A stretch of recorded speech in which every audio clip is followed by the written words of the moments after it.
Төркүнүмдө бир жума туруп келдим. Келсем эле компотторубуз ушинтип көп атылып баштапты. Жылдагыдай эле жакшынакай кылып эле жапканбыз. Эмнесинен болду өзүбүз дагы билбей калдык. Баардыгын төгүп банкаларды жууп салдым.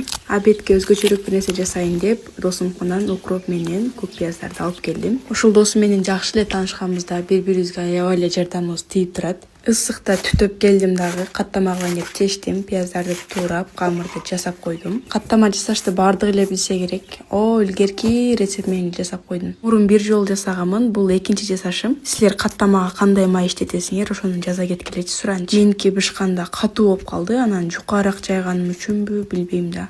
Таамы сонун эле болду, катуулугун эске албаганда. Каттамаларды нары бери бышырып жеп алдык дагы. Кызымды садиктен алчу убак болуп калган экен. Садикке барып, кызымды алып келдим. Кызым 1 айдан бери садикке көнбөй атат. Күнүгө эртең менен сөзсүз 1-2 саат ыйлап кетет. Кайтканда сиңип келет.